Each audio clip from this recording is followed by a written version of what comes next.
मंडळी, मी माया गुरे या ब्लॉगिंग चॅनलमध्ये तुमचं दुपारच्या वेळी स्वागत आहे. आता दुपारचे 1:30 वाजलेले आहेत आणि आत्ता मी ब्लॉगला सुरुवात केलेली आहे.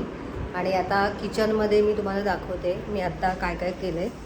तर इथे वेदांसाठी पालक वाफायला ठेवलेला आहे आणि सोया लावलेला आहे कुकरमध्ये, म्हणजे वेदांच्या स्वयंपाकाची तयारी चालू आहे. आणि मी आणि केतकी दुपारी 12:30लाच आम्ही जेवलो, त्यामुळे आता आमचं जेवण तर झालेलं आहे. तरी पण अजून भात वगैरे खायचं असेल तर केतकी थोड्या वेळाने भूक लागली की परत खाईल. तर चला आता मी वेदांचं आवरून घेते आणि तोपर्यंत मशीनसुद्धा लावून घेते.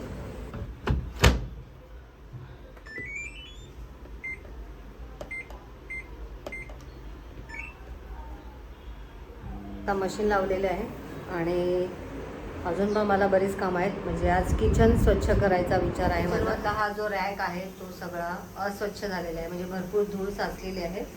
तर हे सगळं स्वच्छ करायचं आहे. त्याच्या खाली पण भरपूर पसारा झालेला आहे, तर तो सगळा आवरायचा आहे. तर आता हे काम करायचं आहे.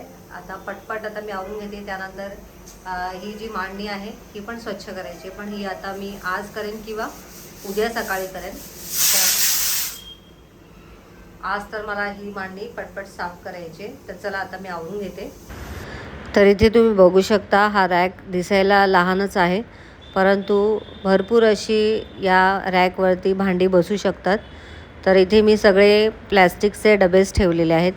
स्टीलची भांडी मी आता इथे अजिबात ठेवलेली नाही आहेत, कारण स्टीलचा रॅक माझ्याकडे आहे ऑलरेडी, जो की साईडला तुम्हाला दिसत असेल. तर तिथे मी फक्त स्टीलची भांडी ठेवते आणि या रॅकवरती आपलं जे काही प्लॅस्टिकचं असतं ते सर्व मी इथे ठेवलेलं आहे. तर आता दिसताना तर ही मांडणी अगदी छोटीशी वाटते, परंतु बऱ्यापैकी याच्यावरती भांडी बसू शकतात. तर माझ्याकडे अगदी छोटे छोटे डब्या प्लॅस्टिकच्या ज्या काय आहेत त्यासुद्धा मी याच्यावरती ठेवलेल्या आहेत.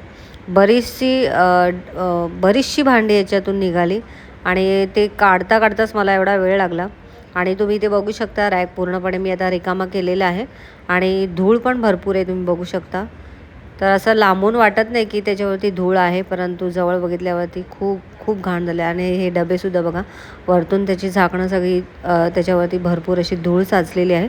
तर आता ह्या डब्यांमध्ये छोट्या छोट्या डब्यांमध्ये साहित्य असल्यामुळे मी हे डबे वरतूनच पुसून घेणार आहे आणि जे रिकामे आहेत आणि खूप अस्वच्छ झालेत ते सर्व डबे मी घासून घेणार आहे. तर आता इथे मी रॅक पुसण्यासाठी विमचा वापर करते, म्हणजे विम लिक्विडचा वापर करते, ज्याने आपण भांडी घासतो. तर याच्याने सुद्धा खूप छान स्वच्छ असा रॅक निघतो. तर ओटा घासतानासुद्धा मी विम लिक्विडचाच वापर करते नेहमी, कारण खूप छान स्वच्छ निघतं. किंवा तुम्ही वॉशिंग पावडरचासुद्धा वापर करू शकता, वॉशिंग पावडरने पण खूप छान निघतो. तर आता मी तर इथे विमचाच वापर केलेला आहे. तर विममध्ये थोडंसं पाणी घातलेलं आहे आणि आता हा रॅक सगळीकडे आधी पहिले सुरुवातीला लिक्विड छान असं लावून घ्यायचं आणि 2 मिनटं असंच ठेवायचं. त्यानंतर मग परत पाण्याने पुसून घ्यायचं. असं 3-4 पाण्याने मी हे पुसून घेणार आहे. आता तुम्हाला व्हिडिओमध्ये मी आता सगळं डिटेलमध्ये नाही दाखवणार आहे, फक्त सुरुवातीला जे मी लिक्विड लावलेलं आहे तेच आता इथे तुम्हाला दाखवलेलं आहे. तर आता पटपट आता हा रॅक व्यवस्थित असा लिक्विडने सुरुवातीला पुसून घेते आणि त्याच्यानंतर 2 ते 3 पाण्याने कापडाने मग नंतर पुसून घेणार आहे मी हा रॅक. तर इथे किचनमध्ये मी साफसफाई करताना बाजूलाच माझ्या केतकी बसलेली आहे, कारण केतकीला एकटी बसून अभ्यास करायला कंटाळा आलेला. तर मी इथे साफसफाई करत होती आणि ती माझ्याशी गप्पा मारत अभ्यास करत तिचं चालू होतं. मध्ये मला ती प्रश्न विचारत होती. तर ती किचनमध्ये आल्यामुळे मला जरा बरं वाटलं, म्हणजे बोर वाटत नव्हतं. तिची बडबड चालू होती, म्हणजे अभ्यासाची पाठांतर चालू होतं तिचं, त्यामुळे माझी कामंसुद्धा पटपट झाली. आणि आता हा रॅकसुद्धा माझा आता स्वच्छ झालेला आहे, तुम्ही पाहू शकता. मी 2 ते 3 पाण्याने स्वच्छ पुसून घेतलं आणि त्यानंतर थोडंसं त्याला असंच वाळायला ठेवलं. आणि आता बाजूला रॅकच्या जो फ्रीज आहे तो फ्रीजसुद्धा मी आता स्वच्छ करून घेणार आहे. म्हणजे फ्रीजच्या खाली जी धूळ आहे ती आता मी पुसून घेणार आहे, कारण फ्रीजच्या खाली पण खूप घाण झाली, कारण आपलं रोज फ्रीजला आपण हलवत नाही. तुम्ही बघू शकता किती अस्वच्छ झालेलं आहे. आणि फ्रीजच्या पाठीमागे जरा मी झाडू मारला. जास्त घाण नव्हती, कारण मी मागच्या महिन्यातच फ्रीज स्वच्छ केला होता. तर तर आता फ्रीजच्या पाठीमागे ज्या भिंती आहेत त्या भिंतीसुद्धा मी कापडाने पुसून घेते आणि त्यानंतर खालचा जो कचरा काढला आहे तिथे पण आता मी पुसून घेणार आहे. तर आता इथेसुद्धा मी थोडंसं आलाचा वापर केलेला आहे. ज्याने आपण व्हाईट कपडे स्वच्छ करतो तर त्या आलाचा वापर मी इथे केलेला आहे, जेणेकरून त्याचे जे डाग आहेत ते डाग व्यवस्थित निघतील. तर आता बघा, तुम्ही इथे बघू शकता मी जसं पुसते तसं ते स्वच्छ दिसायला लागलेलं आहे. किती छान क्लीन झालेलं आहे.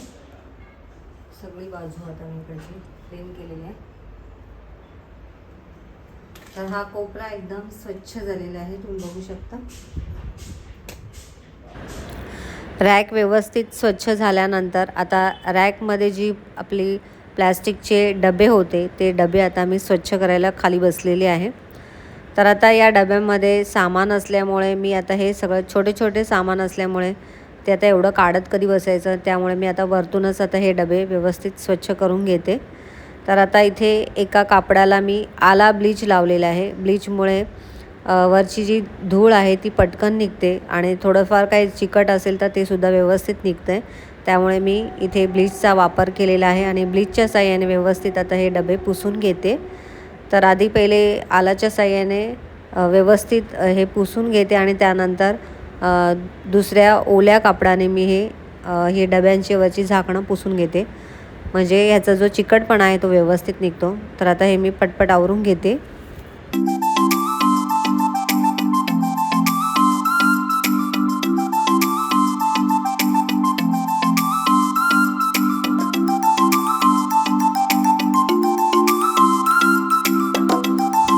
ऑफिस सुटलं.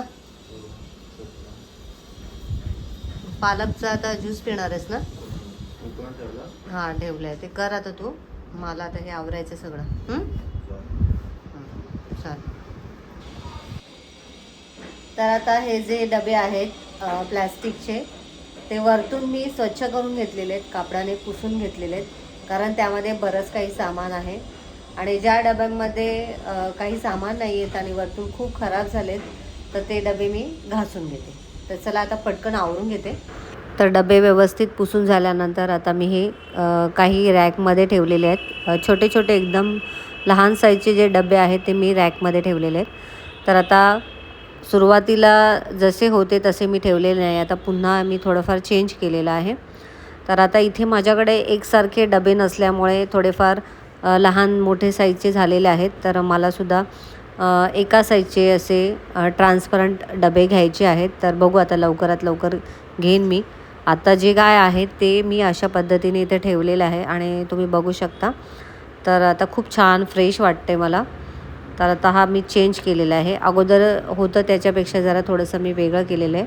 तर तुम्हाला कसं वाटतं आहे कमेंट करून नक्की सांगा. मला तरी छान वाटते. फक्त एवढंच काही की सगळे डबे एका साईजचे नसल्यामुळे थोडंसं तुम्हाला वेगळं वाटत असेल. तर चला, आजची स्वच्छता माझी झालेली आहे. खूप छान क्लीन मस्त वाटते मला.